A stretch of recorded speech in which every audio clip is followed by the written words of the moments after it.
We're back, boys and girls, once again, helping you with your Wednesday commute. It's on the Perf Podcast. My name is Adam Reiser. With me, as always, Mr. Adam Maxwell. How's it going, Mr. Maxwell? How you doing, buddy? FOMO is intensifying. More media has come out since the last time we recorded, and I'm over here flying a kite. The game of high stakes Minesweeper is going to continue, boys and girls. It's I think I might step on a mine right towards the end here. God, I hope so. Yeah, that's good pod. I mean, it'll probably be a bad career move for me, but it's good pod. It will be it will be good pod for sure. Yeah, we're here to talk about the thrilling conclusion to Multigun Nationals. But before we get to that, as you guys know, On the Perf Podcast is brought to you by Ellis Gunworks. You can go over to perfectzero.co and use the code ONTHEPERF in one word to get 10% off of a single cart. You get one cart before the end of the year, so fill that sucker up. And the Atlas for you today is, last year I shot this match with an STI, my old, sad STI. This year I shot You didn't get antibiotics or anything? No antibiotics. I just went for it. And this year I shot it with an Erebus. And when you watch the match video, you can see the difference. Morale has improved. Morale has improved. Yep, the beatings have stopped and morale has improved. I highly recommend shooting the nice gun over the not nice gun. That's all I'm saying. Who knew? Yeah, exactly. We're also brought to you by Briley Manufacturing. OTP 10 gets you 10% off at Briley. Robbie, of course, and Claudio out the trailer, running full pit crew the entire weekend for several people's shotguns. They may have saved a few matches for sure. And, always good to go over and talk to those guys. Well, you know what your round count ended up being for shotgun? A lot. It's a shotgun heavy match because we're about that. Shockingly shotgun heavy match. Last year, open and modified were very mixed in. In fact, AJ won overall, and I think I was told he did a quad load. This year, open had a real advantage, just running big sticks. He said that too loud. Yep. He said that too loud. Sorry, bud. And so I shot about 250. About 300 rounds of shotgun this year.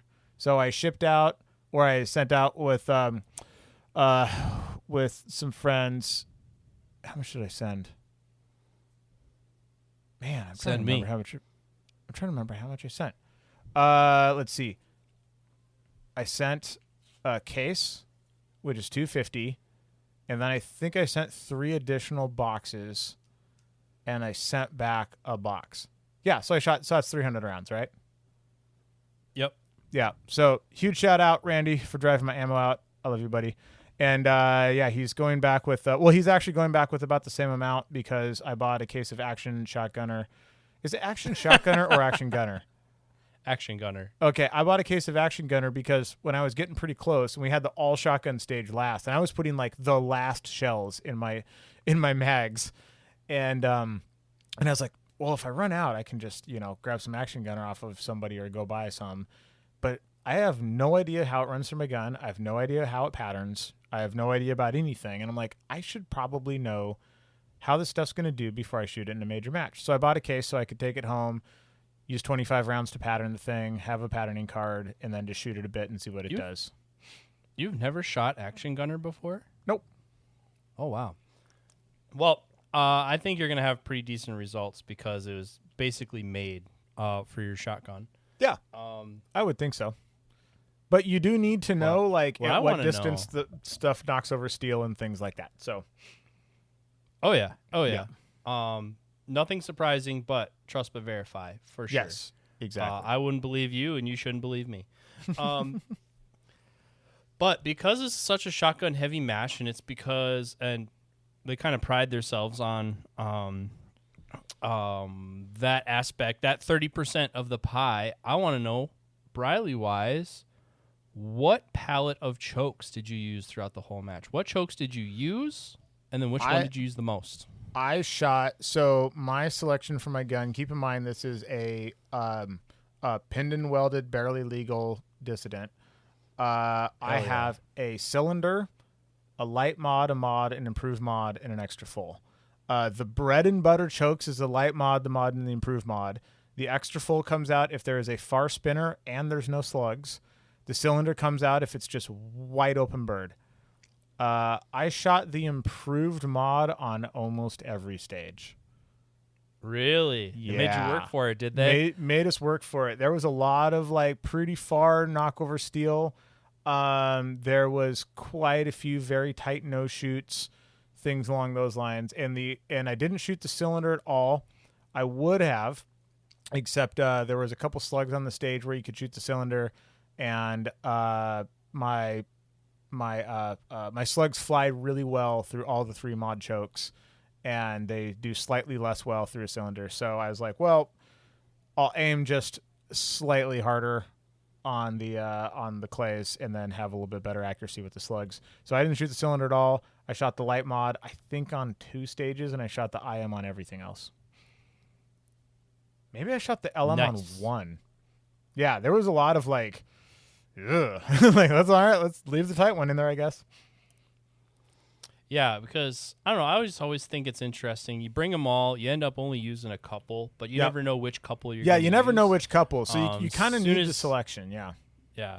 As soon as you think you got a match director figured out, they're kind of tired of somebody calling them names, and they, like, have a change of heart. Yeah.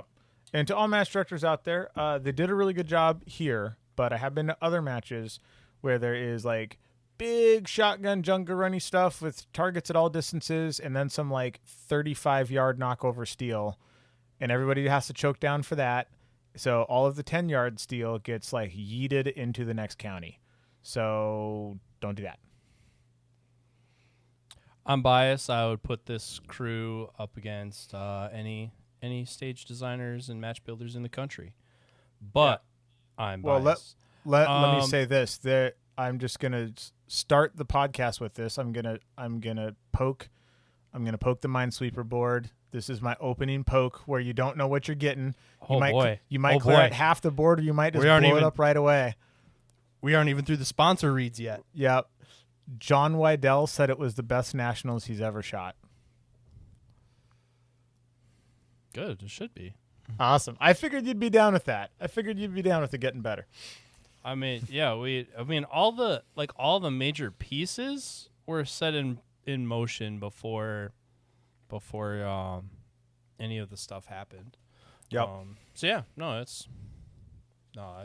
That don't hurt my feelings at all. Hell yeah. Like I said, the guys know what to do, and they don't need me anymore. Attaboy. In fact, there was a member of the let's say the match crew who was on the waiting list to get into Forest Lake Sportsman's Club, and to be a member at Forest Lake, you have to own a share. That you buy a share. That's how you get a membership. I sent my share up there with Travis so that Charlie could get off the waiting list and be an active member of Forest Lake Sportsman's Club. So. Oh man, good group of guys up there. Nice, right on. It's one of those clubs. It's a years wait to get in. You have to wait till somebody gets out. And it was time. So there you go, Charlie. Put it to good use, and the club's better than I found it. So I hope you do the same. Heck yeah. All right, folks. And we are brought to you also. Go on. We have the Briley update not the Briley update. Oh my gosh, I almost made it. You were doing so good, man. You're doing so good. The Gary of. Wait. No, back up. We got seating. We got some fantasy to go through here. Oh my gosh, dude. Oh my gosh. Come on. Get your head on straight, Maxwell. Dude, it's been a roller coaster ride. Okay? I understand, but people are counting on us. Okay. Oh my gosh. Oh my gosh. This is my favorite part of the show, and I almost skipped it. All right. So here we go. All so right. seating. Fantasy time. Indeed. Here we go. Dylan Easley. So we're going to go through modified shooters first. They're 41 shooters modified. Dylan Easley was the first name that I pulled. Maxwell seated Dylan at 5th. I took the over, thinking that old Dylan was going to get the job done. And he finished at 6th place. Oh, man. Maxwell's very excited right now. It's going to be a great day, laddies. 6th place for Dylan Easley. I'm going to remember you said that. Oh, no. 1 point Maxwell. Second person I seated. It's Sunday of Multigun Nationals. This is the best way we're going to feel about it. Ryan Reed. Maxwell seated him at 6th. I took the under. He finished at 7th. Oh, no. 1 point riser. Look at them right next to each other. This was actually maybe the tightest one that we've had for like how people finished relative to where they were seated. So your seating was on point. Donny Flo seated at 5th. He was seated at 10th, excuse me, quite spicy that I had taken the under. Gave me the digital happy middle finger on Instagram, which just warmed my heart. Oh my God, that made me so happy. And she was one of the first people to listen to that episode, I think, and talked a lot of shit on the stage, but it was not Donnie's match. Donnie got 15th, another point riser. I'm up 2-1. Donnie. Next on the board, we had Rich Franco. Maxwell seated Rich in 10th. Neither one of us knew that Rich is recovering from a pretty serious shoulder injury and kind of limping through the match. But despite that, with Eye of the Tiger playing in the background, he beat the spread, came in at 9th, which is a good thing because I gave him the over.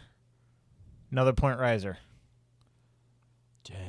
Next on the list, Spencer Marsh. He was seated in 8th. I took the over because I thought Spence was going to beat that, but his name's not in there anymore. So I have absolutely no idea. Spencer. I think he's just a no-show. Not sure. But no spice. Hey, man, don't delete yourself from the match. That's no spice. Would not recommend. Yeah. He didn't do that. He did not do that. Everybody calm down. And then that's a joke. Last but not least, Shafter Williams. Maxwell seated him at 12th. I took the under, and Shafter finished 13th. Lucky number 13. So what I'm trying to say here is I pretty much just whooped Maxwell's ass on this round. So what's the final points breakdown? I am now up by 1. It's 3-2. But this one was like for this match, I got 1, and then you won everything else. Yeah, you got 1, and I got 4, and then there was a no-show. All right, but also, just enjoy this for a second. Okay. Now, while you're doing that, we had a little bit of a tiebreaker discussion last time. Yep. And somebody thought there weren't no way he was going to do better than 7th. No way.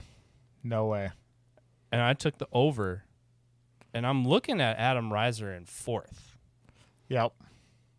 So that's worth like triple points, so I win anyway. I don't know what to tell you. That's all right, because I'm extremely happy with my 4th. I'm very, very happy with that. So Reiser's up 1 point. Yep. Indeed. All right.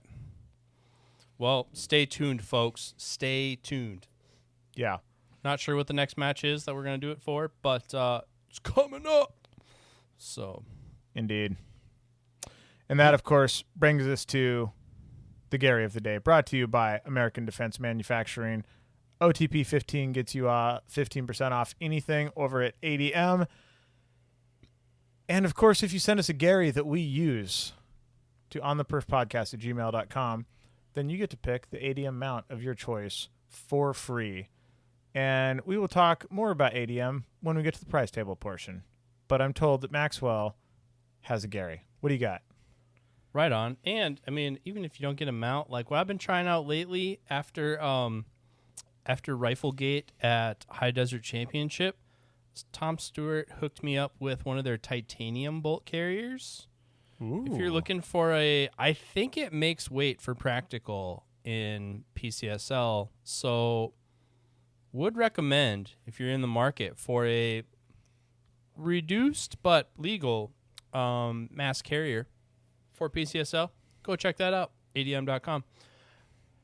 Gary of the day. Now, as we've established for 2 episodes now, there's absolutely nothing going on this weekend. So obviously, I went and shot another IDPA match. Really, just stay off of Instagram. That's a solid plan. And so here I am at this IDPA match, which was let's say lower production than the one I was at last week. I've never been to this club before. They're doing what they can. Yeah, it's a small club. They're doing their thing. Yeah. We're just happy to be here. And we're walking around. I think we're like halfway through the squad on stage 1, and one of the guys is like, I need an SO. I need a range officer right now. I need a range officer.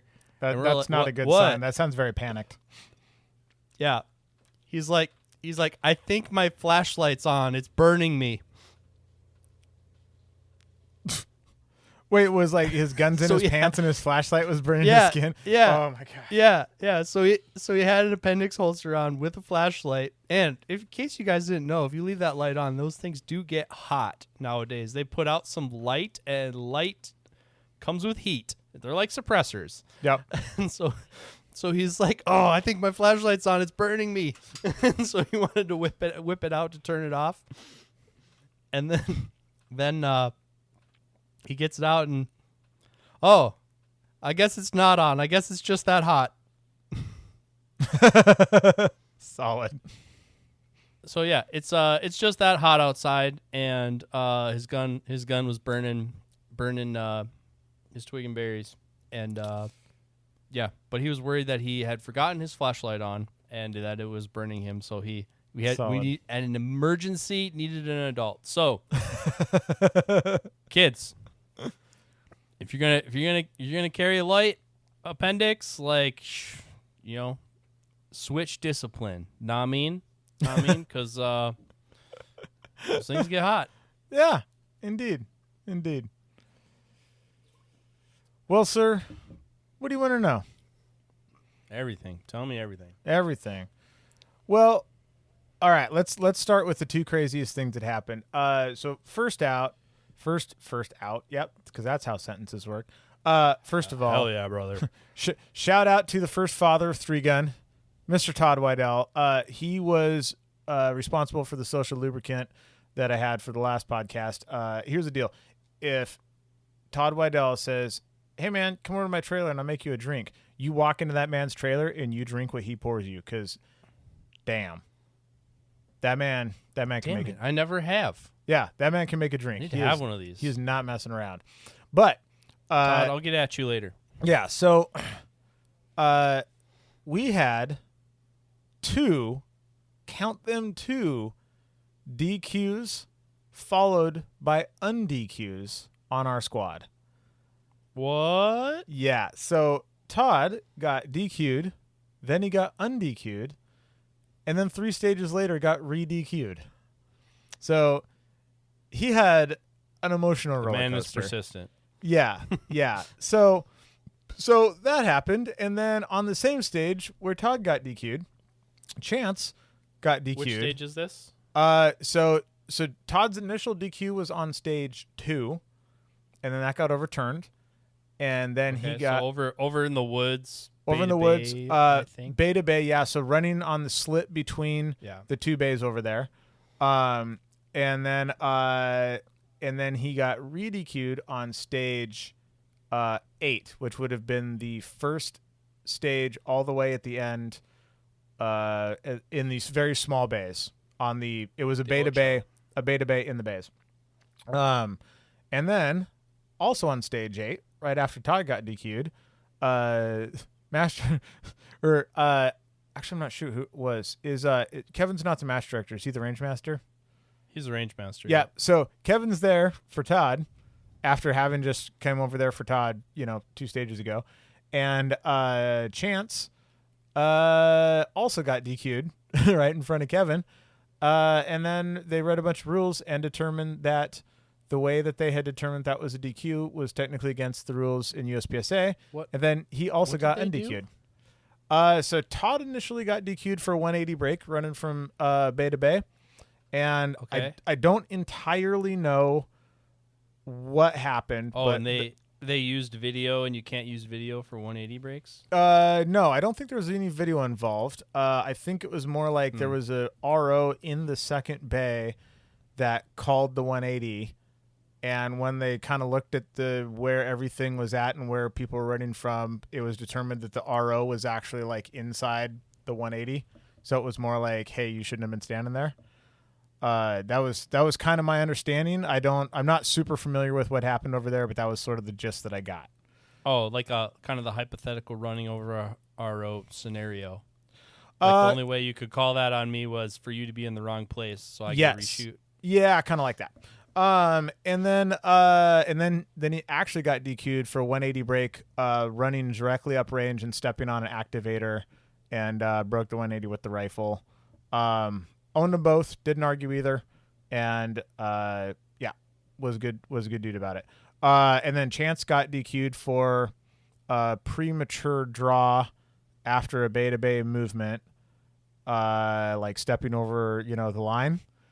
And then something, I also don't know exactly what the heck. He even explained it to me, and I still don't know. But something was determined that the way that it was written, that it had to be declared a forbidden action, and it wasn't, or something like that. It was too range lawyery for me to figure out. But Chance didn't fight that one at all. He actually pulled his gun out and just unloaded it before anybody even said anything, because he knew he was before the line. And but yeah, they looked at the rules and determined that the way that they had written it into the stage brief didn't clarify something or something else, and so that one got overturned as well. So it was an emotional roller coaster. The way forbidden action works is essentially it's the provision in there for something happens that we didn't foresee, but it's too dangerous, and so we can't let the match progress. Like, this is one of those things, like we have to declare you can't do that, dude. But the way it's written, they can't just arbitrarily say forbidden action on the front end. So that would be like a weakness in stage design. Like if you knew it on the front end, USPSA would say you have to design that stage differently. So this is something they've gotten down trail of something. So in this case, they have a hole in their written stage brief. And essentially someone has to commit the forbidden action for it to be ruled a forbidden action. And then once forbidden action has been ruled, everybody affected gets a reshoot. Oh, so it's sort of like it's so never a war crime like the that's first what time. Happens there. Right. Yeah. Yep. That's a great way to look at it. And I mean, that's one of the things I really pride our club's use of this rule set on is we're here to keep you in the match. Yep. Where that is not the case anywhere else in USPSA. So most places they'd be like, you're DQ'd, bye. Yep. Sounds like, I mean, Kevin, we all grew up in the same place. We're trying to keep you in the match. We want to make sure that the rules are the rules and they're enforced properly. But when push comes to shove, the rules are going to be used in your favor before they're used against you. Yep. Unlike other areas of USPSA. Indeed. What else happened at the match? Oh man, maybe the highlight of my match. So two DQs. Two DQs. Those are the only DQs for the whole match, or just the ones that you were party to? These are just the ones that I was part of. So two DQs that were also un-DQs, and then a third DQ. So lot of back and forth. It was an emotional roller coaster for a few stages there. Was Troy there too, or was it just Kevin? Troy was there too. Right on. Yep. That's legit. I have no idea if he. I mean, I guess he would have had to got involved with those, but I'm not sure. It looks like there were. It looks like there were 3 total. So it looks like, or no. Yeah, 3 total. So we talked about 1.5 of them. Looks like 2 other guys got DQ'd for something else that we were not party to. Yep. No idea. Oh, wait a minute. That's just an open. That's not combined. Yep. Anyway, keep going. Yeah, fair enough. Maybe the highlight of the match for me was Same. I Anyway. was so I was shooting stage 1, so long range stage. That was a little bit of a hang on a second. Somebody just walked into John Morgan's trailer and they're chatting over there, and I don't know if the mic's picking it up, so I'm gonna go fix that. Yep. John Morgan and our boy from Arnzen having a good old chat. Oh. All right. Anyways, so shooting stage 1, so the long range stage. So you shoot a bunch of pistol around, unsling the rifle, lay down, shoot some long range. And I got a little hung up on one of the skinny Sammys, had a couple makeups, and just burned down the rest of the long range. Like, the rest of the stage was kind of okay, but like shot the long range really good. And Daniel Horner came walking by afterwards and just was like, good shooting, man. And then walked off. And I'm like, yeah, I got the attaboy from Daniel Horner. Yes. Like, Thanks, Joe. Yeah, exactly. So that made me feel like a gangster. I was like, dude, I got an official attaboy from Daniel Horner. He doesn't hand those out lightly. Dang. So, No, yeah. He does not. Yeah, that was pretty darn good. So, and so that happened. That was sweet. Another thing happened that I'm going to tell you the story about, and then we're going to decide whether or not this stays in the podcast, and it may or may not. And if it doesn't, then we'll just skip to the next thing that happened. Pretty good chance that you guys just came in from static. I would say better than 0 chance. Better than 50% chance. But, wanted to put it out there just in case. Y'all can wonder what it is. Exactly. Maybe I can tell you guys in person. It's at on the perf, but yeah, so on the see. perf area 51 now. Yeah, exactly. So yeah, we let's see. So yesterday, well, I guess this is Sunday. So Friday, I had a real rough match. I forgot to shoot 2 targets in the first stage. I had penalties on every single stage. Turns out, basically everybody had penalties on a bunch of stuff. We scrolled through the top. Like, if you turn on practice score and you scroll through the top 20 dudes, there is a lot of red in there. Yeah. Shockingly, Varric Bicey is the only person in the top 20 in open division that does not have a Micah no-shoot or a penalty, and most people have multiples of those.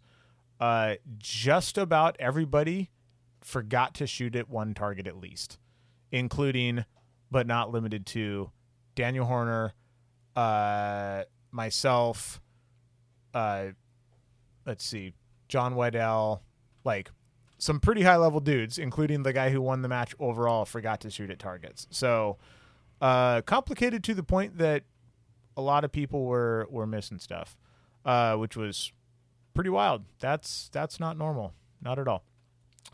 And so I had a super, super rough first day, and that's why I thought I was going to end up like kind of 7th-ish, or I thought I wouldn't break 7th because I knew Maxwell was going to take the over.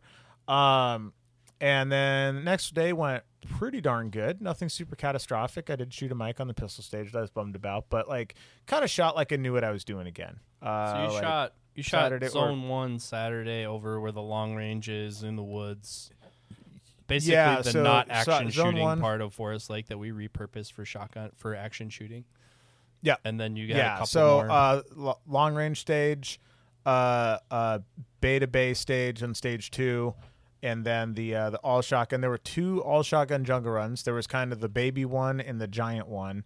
So those 2 and the baby shotgun jungle run, which I actually did quite well at, which is rare. I don't do very good at shotgun jungle runs, and So we shot that zone, started on Bay 2, and you know how that thing gets with the light early in the morning. Mm-hmm. And there was like a couple of offhand kind of 70-ish yard plates with the rifle, and then a couple of shotgun slug plates straight into the sun, like absolutely straight into the sun, to the point where the one on the right, I'm standing there and I'm on deck, and I'm just like, dude, I can't see the steel like at all, just standing here. And Varric's like, hey man, you see that like halo of branches? I'm like, uh-huh. He goes, it's in the middle of that. just hold in the middle of those branches. And I'm like, all right. And sure enough, I squared up, put it in the middle of the halo, bang, ting, from out of the fog. I'm like, thank God. And just moved on to the second one, had a couple makeups on the second one. I think I had like 3 makeups on the 2 slug plates. I think I shot 5 at the pair of them because like dot washed out super bad. And I just had a big blurry thing in there. So I was kind of like a little bit area shooting. So that was a little bit rough. There was kind of a little chunk in the middle. It was like Trenton, Varick, me, Daniel Horner, and a couple other people that were kind of right in that chunk of just like complete FU son. And then it rolled through, and it was all right after that. And then on the long range stage, in stage 1, a couple things happened. One, it rained the night before, quite heavily for a very short period of time, and then they had backers behind the targets, which were quite large, in order to help the targets stand out. Which did work. The target stood out very well, and but the backers were black, and the bullets went through the backers, and then you couldn't see your impacts at all. So if you missed, you were just like, no, like, it went somewhere. Bye. But you had no feedback, like 0, unless you missed like by feet. So a lot of people, it turns out, when you take away the feedback of where your bullet went, had kind of hopped on the struggle bus a little bit. So there was a good amount of that for sure. And let's see what else. So that was stage 1. And then stage 3 was like kind of the mini shotgun jungle runny stage. Super fun, kind of like faster jungle run, not super crazy, like 1 mag load for the open guys. And then we went over to the bays. We shot 8, which was the bay to bay where John got re-DQ'd and Chance got DQ'd and then undQ'd. And that was a good, like, that was kind of an interesting one because it was rifle on one side and just kind of like a little bit of run around. There was a bobber, there was some mini rifle paper, some stuff like that. And then you ran into the other bay and there was 6 knockover poppers and then 1 way in the back and then 2 knockover poppers, one which was an activator, which activated a swinger with a steel plate on it that was the world's slowest swinger, and then 2 paper in the back that was pistol slug option. And you could shoot the whole thing with pistol or the whole thing with shotgun or a combination thereof. And it was just enough that a lot of people were like, oh, I kind of really want to shoot the shotgun here. And then those of us who've been doing it for a long time was like, that is a trap. Like, because you came in with your pistol hot and holstered.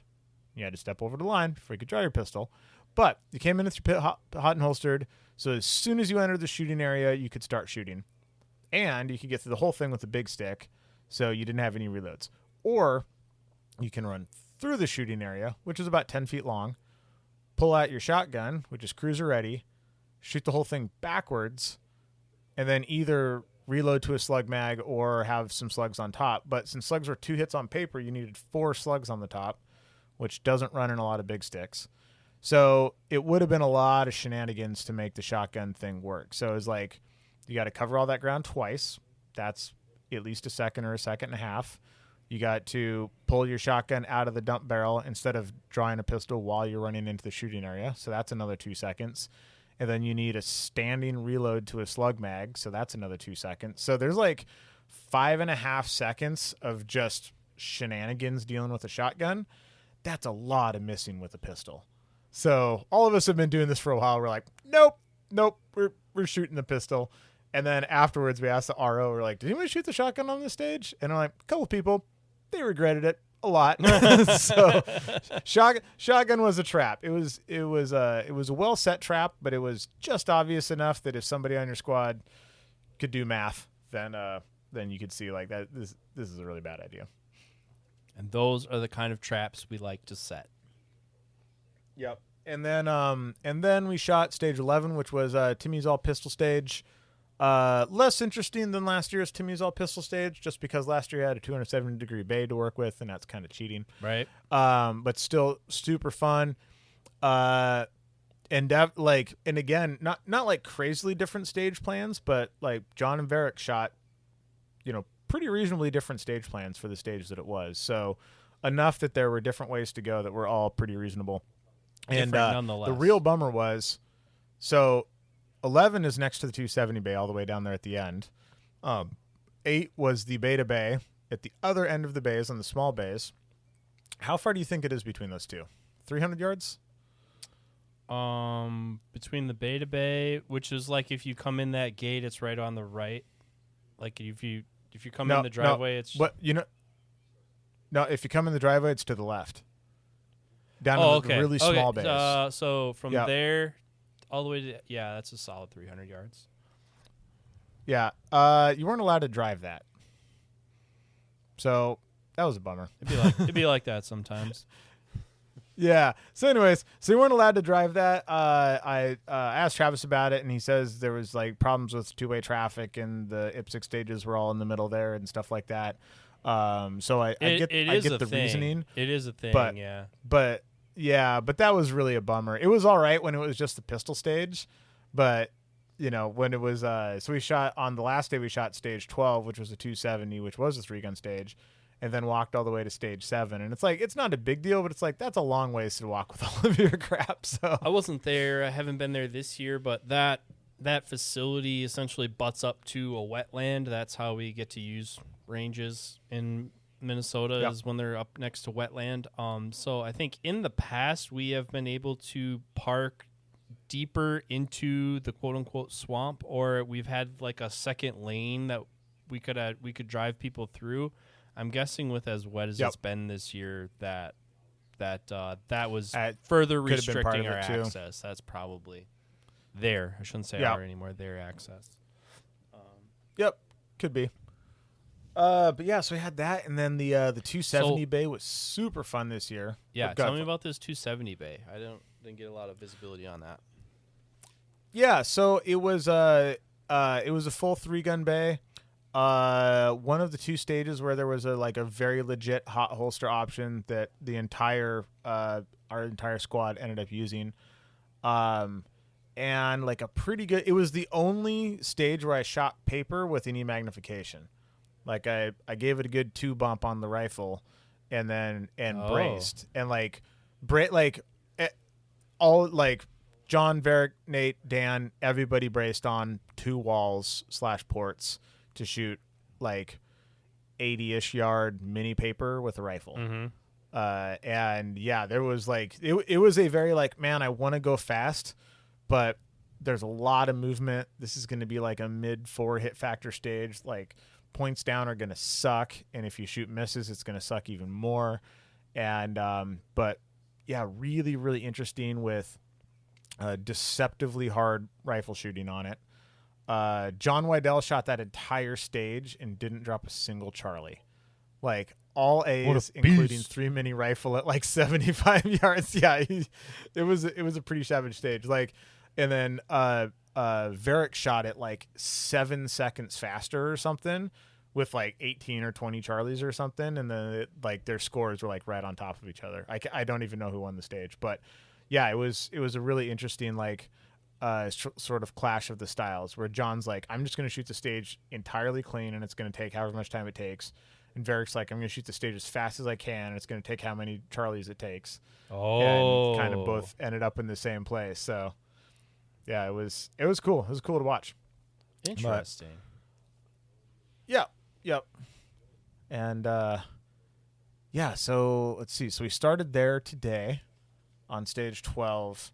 Ran that guy, and then we run the monster shotgun jungle run stage. So I think it was a 53 round shotgun jungle run, if I have my round count correct.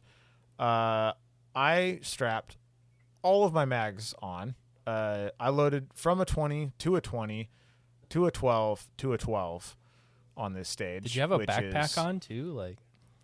How do you carry that here's many? The thing. So I stepped off. And I was making a joke about how it's impossible to feel cool when you're 5'4" and you have 5 open division shotgun mags because you just look like a dwarf. And I stepped off. I ran to the first position. I put on the brakes, and while I'm shooting, I heard. I was oh no! Oh God. Oh, So, no. God, this is not good. And so as I'm shooting, I'm doing the math in my head, and I have 4 plates to figure this out. And I'm basically like, okay, I dropped a mag. I do have a spare 12. So in theory, if this is a 12, I can get away without it. But I'm shooting to 9 on my last mag, which gives me 4 makeups in a position that could definitely have 4 makeups if things go a little bit wrong. And so I don't have a lot to work with here. But if it's a 20, I have to pick it up. Like I can't not have that mag.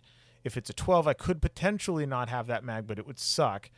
Also, I got like the little sideways front pouch thing for the mags, like the cross draw.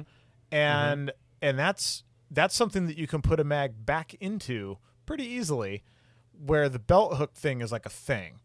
So I'm literally, as I'm shooting, this whole thought process goes through my head, and I was like, all right, when I leave this position, I'm going to look down, and if it's a 12 and it's from, or if it's a 20, I'm going to grab it.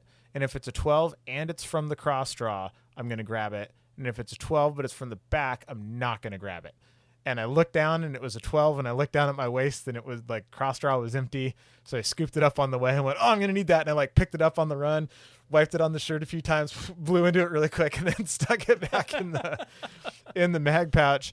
And so I get done with the stage, and Joe Farewell comes by, and it was my last stage. So I'm like looking at scores and stuff now. And Joe's like, oh, how'd you do on that one? I was like, 51. And he's like, oh man, 51? I was like, yeah, I dropped a mag. And he goes, oh, that's pretty good then. I was like, yeah, pretty much. And he's like, yeah, that was like the most Adam Reiser stage ever. Like, oh, I'm going to shoot like a beast, but I'm just going to do some weird shit that cost me 5 seconds for no reason whatsoever. I'm like, yeah, I should really stop doing that kind of shit. Yeah, right? Oh, my Yeah, gosh. for sure.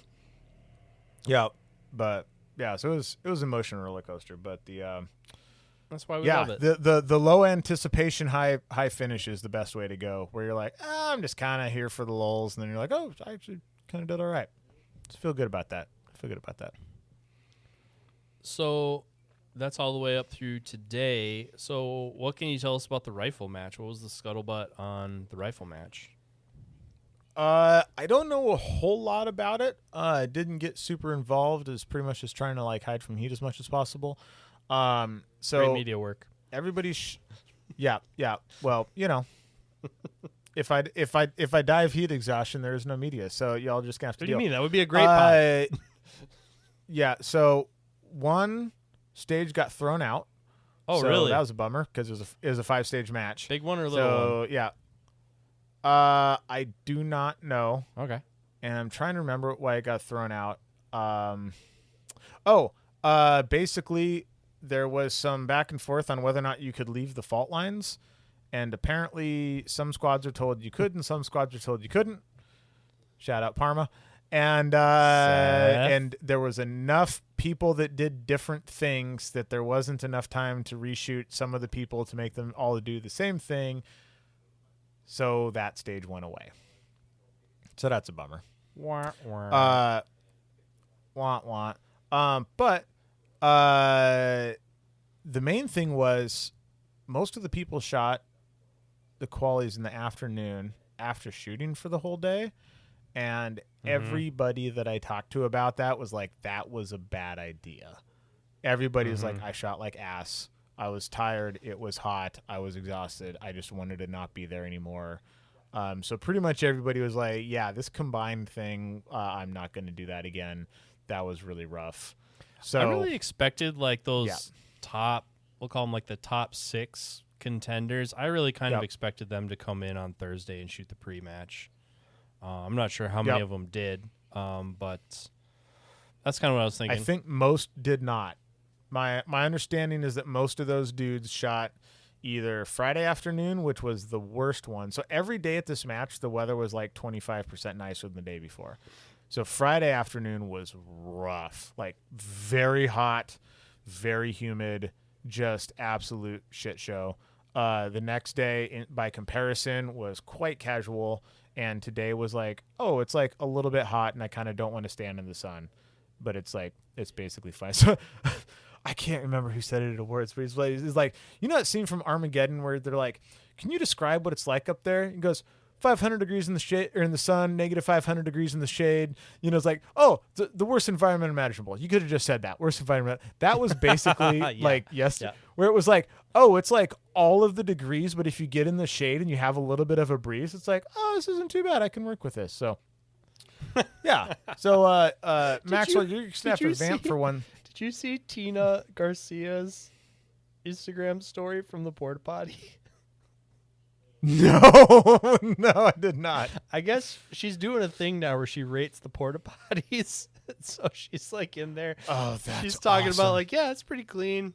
It's really hot. I'm feeling sweaty. Blah blah blah. You know, she's like, it was like two full story segments, and then she's like, 4 stars. Would poo here again. But I gotta imagine those things are super hot. You know when you're sitting in one of those things and you're like, oh, dude, you know, it's hot out, and then you go in there and you just like bake. You just it's just like vision. It's just Vision Quest, dude. It's hot. It's humid. It smells like poo and chemicals. Yeah, just full Vision Quest. Yeah, you feel like SpongeBob on the beach, and then you get out, and even if it's 95 degrees outside, you feel like you just got. It feels hit with so a block much better. of ice. Yeah, exactly.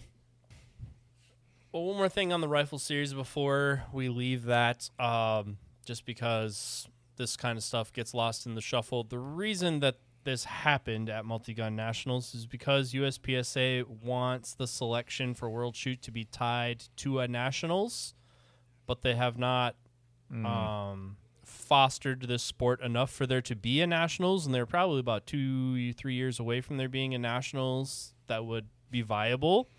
So they wanted it tied to a Nationals, and so this was an idea that we came up with to tie it to a Nationals. And however,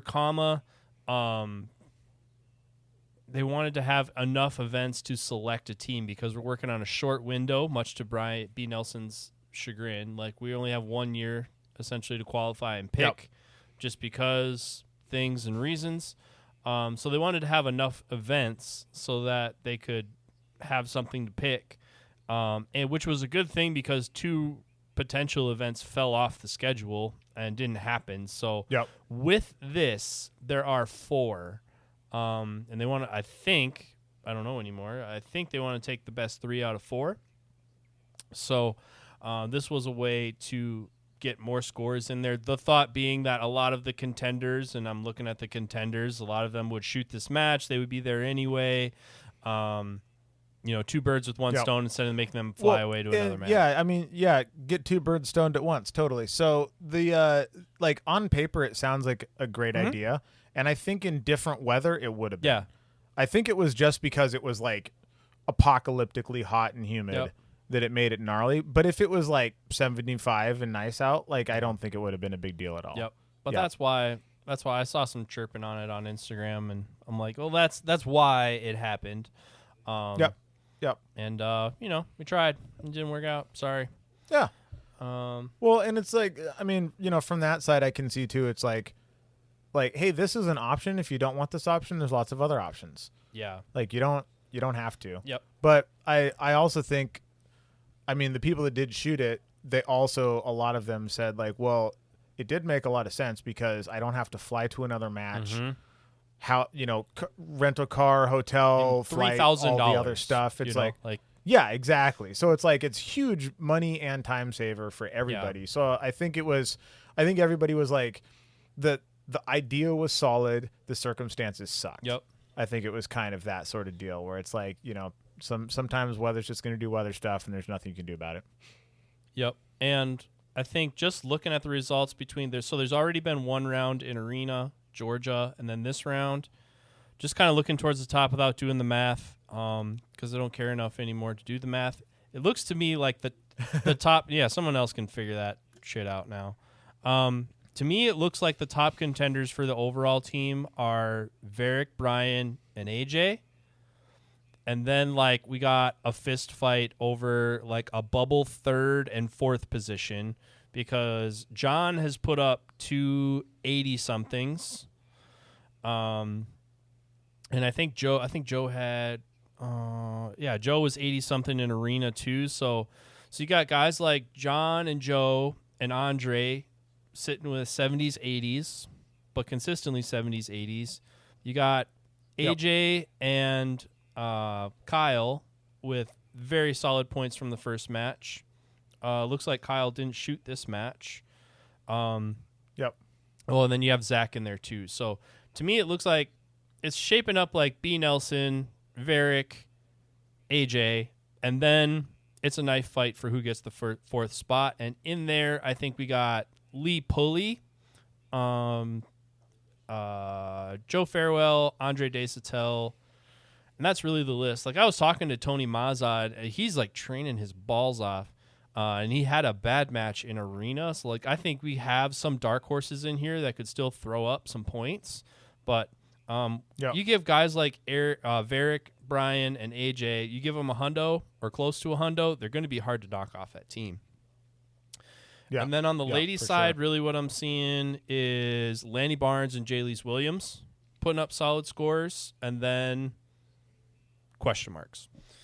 So, but that's the Briley update for IPSC Rifle Mongolia 2027. Well, and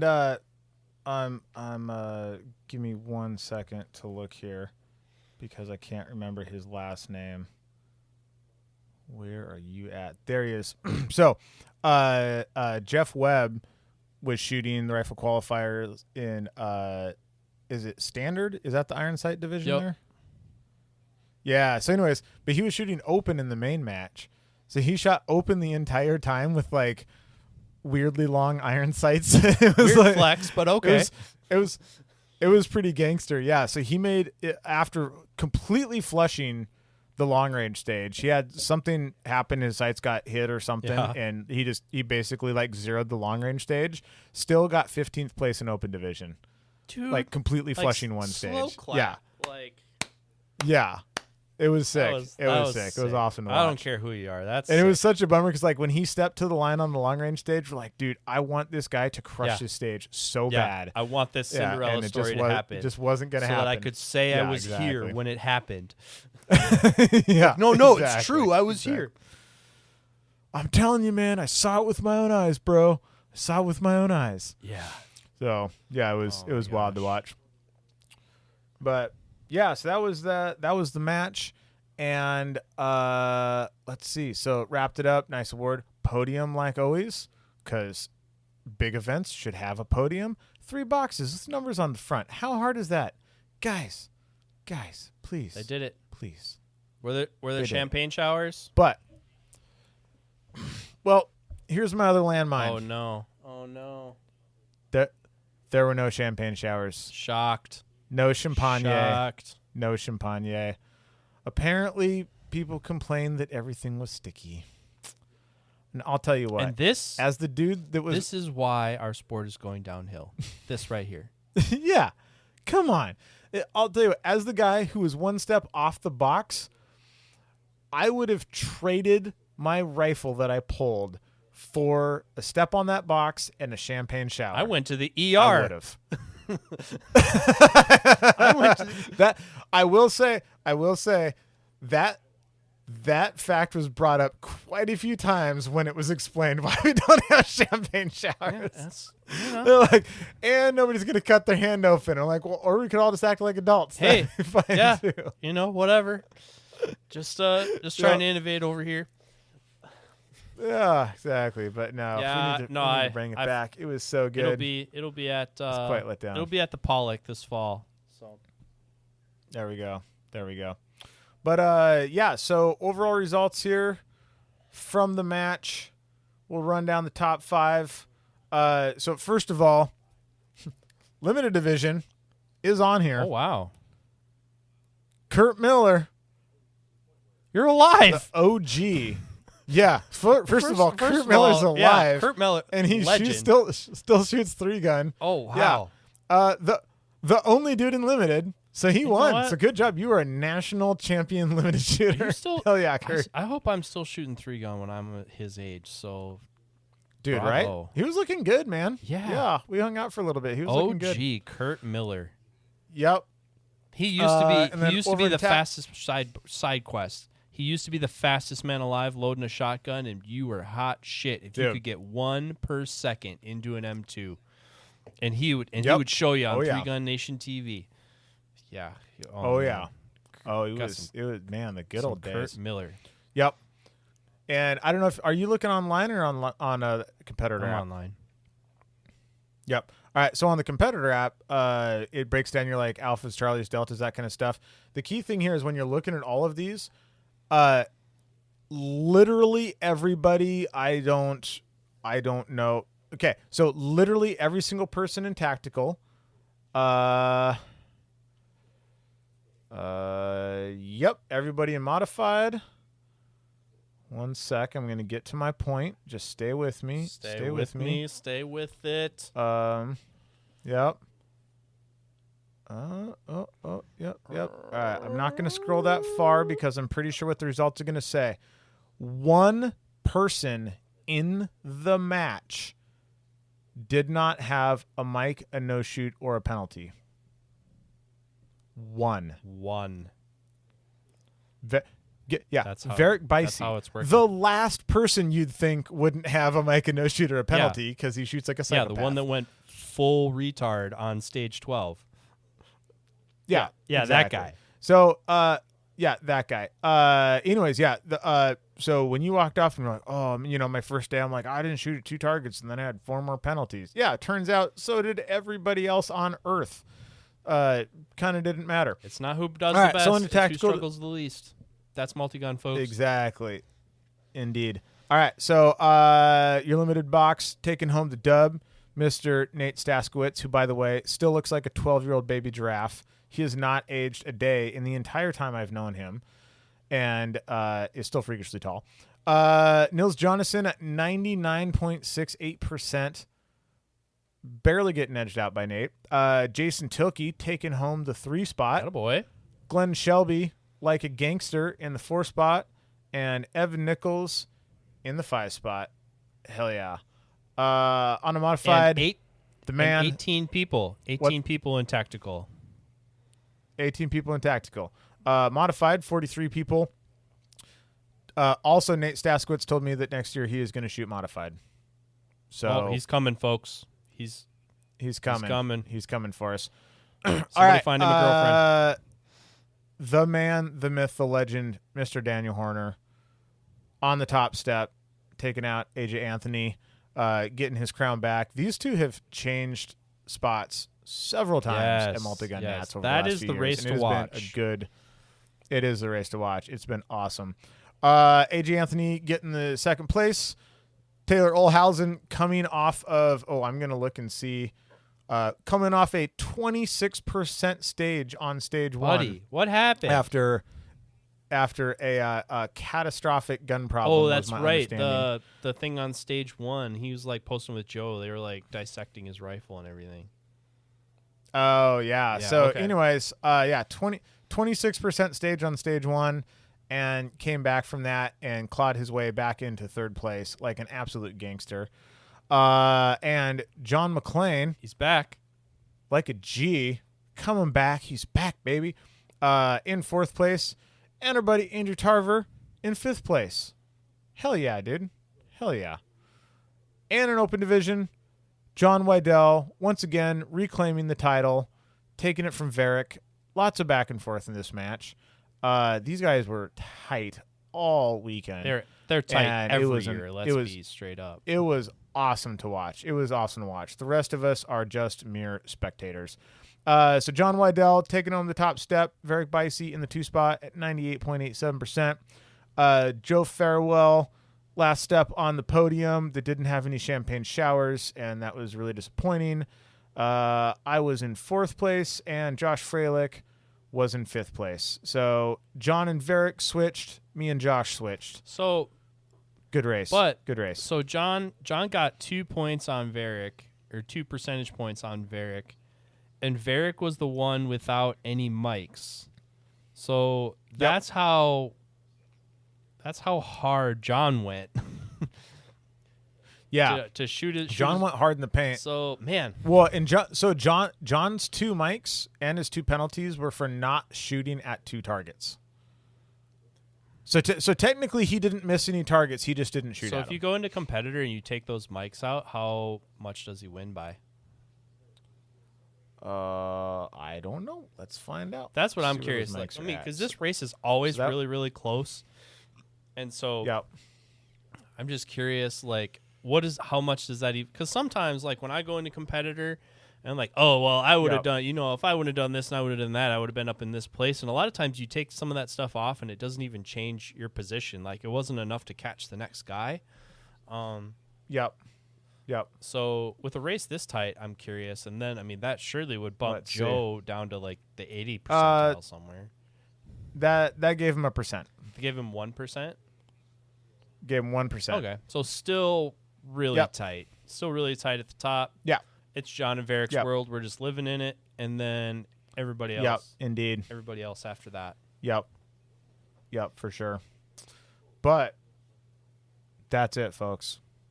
That is the match. There was no champagne, but doesn't matter because your boy didn't get a stand on the box anyways. But, man, awesome match. The staff was awesome. The squad was awesome. The shit-talkiest squad ever. Oh, shit. I need to tell you Daniel's story. I promised. You did I promise. promised Daniel I'd tell the story on the podcast. All right. All right, here we go. Okay. Here we go, folks. Daniel, I got you, buddy. So All right. there it was. This is no So- bullshit. So there I was. So, all right. Now, you know the neck towel thing, right? Yeah. Yep. So what do you do with your neck towel when you need to make it wet? Not put it in the community cooler, that's for sure. So yeah. So anyways, did I tell the story on the last episode? I don't remember. I don't remember if I just told you or told I you. remember one of the other Okay. nationals I was at last year. One of the ROs like bitched everybody out at the briefing because Oh, like, did he? "That's so gross! Don't do that." Like, Okay. So Daniel's on that plan. So for the record, I did that. I took the neck towel and I dipped it in the cooler oh wow, because you're that guy. You're him. I'm that guy. Well, You're it him. turns out. Well, here's the thing. I pulled like 100 people after Daniel was like, "Oh, gross," and it turns out everybody else is that guy too. Every RO I asked is like, "Yeah, dude, I just dip it in the cooler water," and then Chance was like, "So Not here's the gonna lie, I thing." So did that too. Daniel comes up. Yeah, exactly. Everybody does that, and so we're all at dinner, and Daniel's like, "All right, guys, I need y'all to ask. I need to ask a question, and nobody interrupt until I'm done with this question." What And restaurant it's are we like, at? oh man, here it comes. We're at Stella's, and okay. anyway, so Daniel's in there, and he's like, all right, so let's say it's super hot out, and you're thirsty, and you're like, oh my god, I'm so thirsty, and so you open up the cooler and you reach into the cooler and you grab some water, and you're like, oh, it's so good, and you hold it up and you're like, and you drink some, and you grab another one, and you pour it over the top of your head, and you're like, oh, it's so good, it feels so good, and you walk up to the next stage, and you're like, oh my god, I'm so thirsty, I need to grab a water, and you go, and I like he's acting all this out. It's like this goes on for like several minutes, man. He I'll goes, turn down a and little then you bit, go I up to the can't next lie. stage, and you're about to go up there and grab your water out of the cooler, so you can take some big old gulps out of that. And you see Adam Reiser, or you see somebody. He didn't drop my name in the story. He goes, and you see somebody take that neck towel off, and they take it off their hot, sweaty, disgusting neck, and they wipe their face with it, which I didn't do, and then they run it through their hair, which I didn't do, and then they run it on their balls, which I didn't do, and then they dip it in the cooler water, and they put it back on their neck. He goes, what would you guys do? And he turns to Chance. Chance is the first one he asks, and Chance just goes, I drink it. So, anyways, so he pulled the table, and it was kind of split about 60-40. But and then Chance made a point. He's like, hey, man, think about what's in that cooler water. He goes, people go into the porta potty, they poop, they wipe their ass, they pee, they touch their I dick, wouldn't think about it. they too pull their much if I were pants you. up, they walk out, they just reset a bunch of steel that has lead on it, and then they reach into that thing and pull out a thing of water bottle. He goes, there's way grosser stuff in there than sweat. And Daniel's like, I really didn't need to know all of that. Yep. So that they all was got caps. Daniel, They all my got man. caps on them. Like you twist the cap off. Like that part isn't soaking in Yeah. the water. You take the caps off. Like, that's why there's caps on the bottles. But anyways, and in my defense, normally I take out a water bottle and I pour it on the next scarf. This cooler just happened to have nothing but Gatorade in it. And I didn't want to pour Gatorade on my neck scarf and then put it around my neck. That seemed pretty gross. So, shout out. So Daniel, there you go. Shout out to there Hunter Constantine. We can pull the audience. Yes, yeah. Hunter Constantine. Every stage had a cooler with a never-ending supply of water and Gatorade. So shout out to our boy. Yeah, and Monsters, and all the adult beverages for the barbecue last night. Keeping everybody happy, keeping everybody hydrated, keeping everybody lubricated. Thanks, buddy. You're killing it. Keep doing what you're doing. Todd Wiedell, by the way, had never heard of Hunter Constantine. He looked at the coolers and he's like, "Who the heck is Hunter Constantine?" It's like, my guy. Right. You know what? I wouldn't expect him to know that. I wouldn't expect him to know that, but it does make me sad. Mean old fashioned, but yeah. Seriously, Todd, I need this recipe. I got an Independence Day competition thing in my family. Just it's legit, dude. Get at me later. Here's the deal, you guys.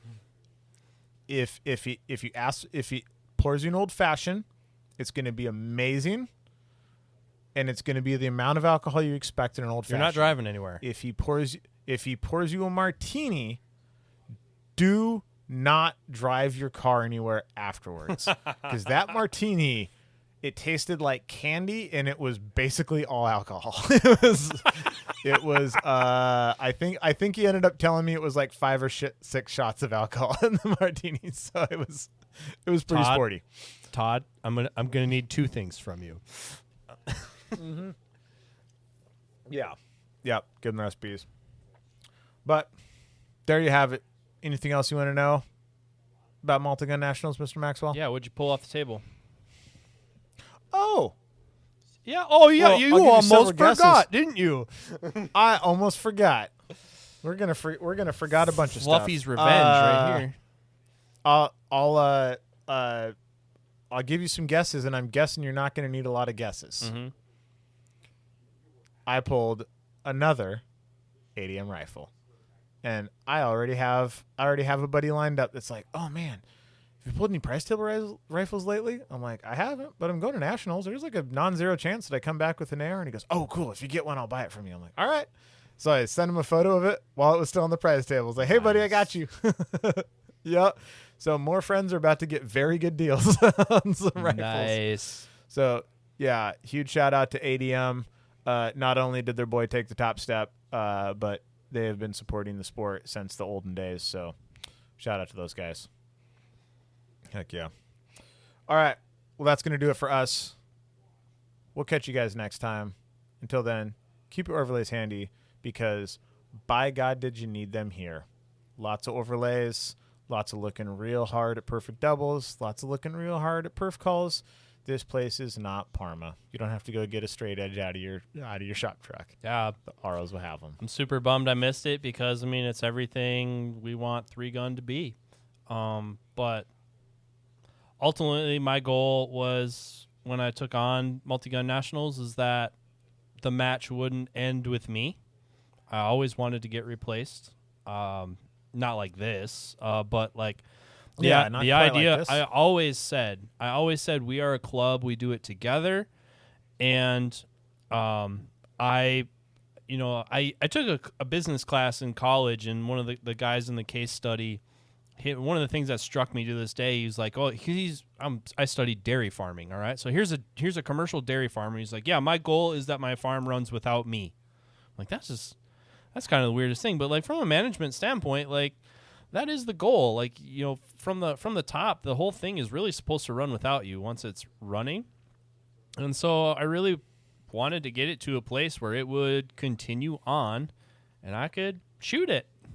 So that's really where I'm at. Like, as far as me helping USPSA after all this with my volunteer equity, pretty small chance.